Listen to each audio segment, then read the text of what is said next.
అందరికీ నమస్తే అండి. ఈరోజు మనం వాక్యం చూసుకున్నట్లయితే, మనం 40 డేస్ నుంచి శ్రమ దినాలు జరుపుకున్న తర్వాత ఈస్టర్ ఆదివారం మనకొచ్చేసాము. ఏంటి అసలు ఈస్టర్ ఆదివారం ఇవన్నీ? గుడ్ ఫ్రైడే జరుపుకున్నాము. తర్వాత ఈస్టర్ కూడా జరుపుకున్నాము సండే.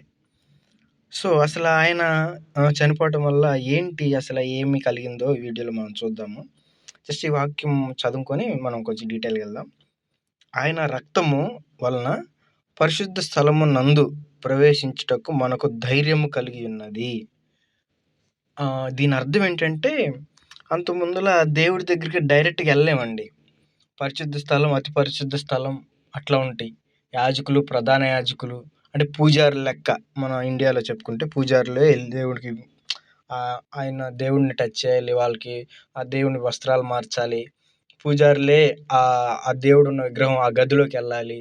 అట్లా ఉంటాయి కదండీ ప్రెజెంట్ మనం. అట్లా మన దేవాది దేవుడైన యేసుప్రభు అంతకుముందుల పరిశుద్ధ స్థలం, అతి పరిశుద్ధ స్థలం అని ఉంటాయి. మనుషులు డైరెక్ట్‌గా ఎళ్ళటానికి లేదు. ఈ యాజకులు, ప్రధాన యాజకులు ఎళ్లి ఆ స్థలంలోకెళ్ళి ఏమన్నా బలులు అర్పించటం గాని, రక్తం తీసుకెళ్ళటం గాని, పాప క్షమాపణ గాని వాళ్ళే. మనిషి డైరెక్ట్‌గా ఆయనతో మాట్లాడడానికి లేదు. ఓకేనండి. ఇప్పుడు నేను పాపం చేశాననుకో, ఎళ్లి ప్రధాన యాజకుడి దగ్గరికెళ్ళి ఆయనకి చెప్పాలి, నేను పాపం చేశాను, క్షమాపణ కోరమని చెప్తే, ఆ ప్రధాన యాజకుడు దేవుడి దగ్గరికెళ్ళి క్షమాపణ కోరుతాడు. ఓకేనండి. అది. సో, ఇప్పుడు యేసుప్రభు మనం గుడ్ ఫ్రైడే జరుపుకున్నాం గదండీ! ఆ రోజు ఏమండి సిలువేశారు యేసుప్రభుని. సిలువేసేయటం వల్ల ఏం జరిగింది మనం వాక్యంలో చదువుతున్నప్పుడు, ఆయన మరణించినప్పుడు భూకంపం కలిగింది. ఆహ్, మిట్ట మధ్యాహ్నం పూట ఆహ్, ఏం అంటే నైట్ చీకటిలాగా మారింది. అట్లా చెబుతూ ఇంకో మాట అంటాడు. దేవాలయపులో ఉన్న అడ్డుగా ఉన్న తెర 2గా చీలిపోయింది. అడ్డు తెర తొలగిపోయిందని గూడా ఉండిద్ది. అంటే ఏంటంటే పరిశుద్ధ స్థలానికి అని చెప్పుకున్నాం గదండీ! అంటే ఇప్పుడేందంటే డైరెక్ట్‌గా పీపుల్స్ అనేవాళ్ళు, ప్రజలనేవాళ్ళు డైరెక్ట్‌గా దేవుడి దగ్గరికెళ్ళటానికి అడ్డుగా ఉన్న తెర అనేది తొలగిపోయింది. ఎందుకు? యేసుప్రభు మన పాపాలన్నిటి కొరకు మరణించాడు కదా! యేసుప్రభు మన పాపాలన్నిటి కొరకు ఆయన మరణించాడు. కాబట్టి సో, ఇప్పుడు పీపుల్స్ ఏందంటే యాజకుల దగ్గరికి ఏమి ఎళ్ళవసరం లేదు. డైరెక్ట్‌గా దేవుడి దగ్గరికి మనం పీపుల్స్ అందరూ అలౌడ్. అందరూ అలౌడ్. ఎందుకంటే ఆయన మరణం వలన గుడ్ ఫ్రైడే జరుపుకున్నాం. ఈస్టర్ సండే ఆయన తిరిగి లేచటం వల్ల మనం ఇంకా ఆయన దగ్గర బంధువులు అయ్యాం మనం. చేసుకున్నాడు. ఆయన బిడ్డలని చేసుకున్నాడు. సో, కానీ ఆ విశ్వాసం మనకుండదు. అది జస్ట్ ఏదో చేసుకున్నాడులే అనని అట్లా అంటాం గానీ మనకుండదు విశ్వాసం. అది చాలా కష్టం. విశ్వాసం అదే బైబిల్ చాలా చాలా చెప్పిద్ది. ఫెయిత్ అనేది చాలా ఇంపార్టెంట్ అని.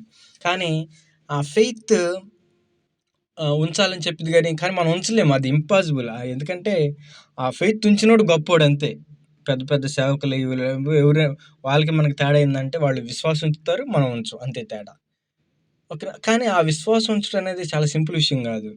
అసలు పరిస్థితులన్నీ గందరగోళంగా ఉంటాయి. అసలు ఇంపాసిబుల్ వర్క్ అట్లా ఉండిద్ది. అప్పుడేం విశ్వాసం ఉంచుతాం?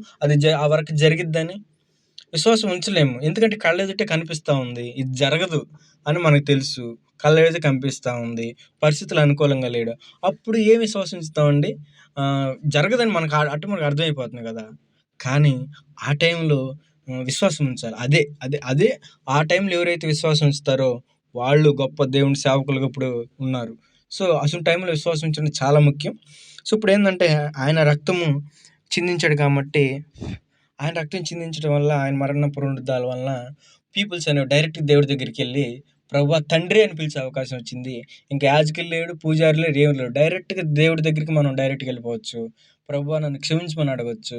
ఎందుకంటే ఆయన మన కొరకు చనిపోయి తిరిగి లేచి మన పాపాల కొరకు తన రక్తం చిందించాడు కాబట్టి. సోదరులారా, ఈ విషయం మీరు గుర్తుపెట్టుకోండి. ప్రార్థన అవసరం ఉన్నప్పుడు పాస్టర్ గారిని ప్రేయర్ చేయండి. పాస్టర్ గారు ఆ విషయం ప్రేయర్ చేయమని అట్లా అడగండి, తప్పులేదు. గానీ అంతకంటే ముందు మీరు చేసుకోవాలి. మీరు ఎక్కడైతే మీ ఇంట్లో ఉన్నారా, మీ ఇంట్లో కూర్చొని చేసుకోండి. ఎందుకంటే అదే దేవుడు మీకు డైరెక్ట్ మీ దగ్గర ఉన్నాడు. మన ప్రార్థనలో డైరెక్ట్‌గా దేవుడి దగ్గరికెళ్ళే యాక్సెస్ ఆహ్, ఉంది.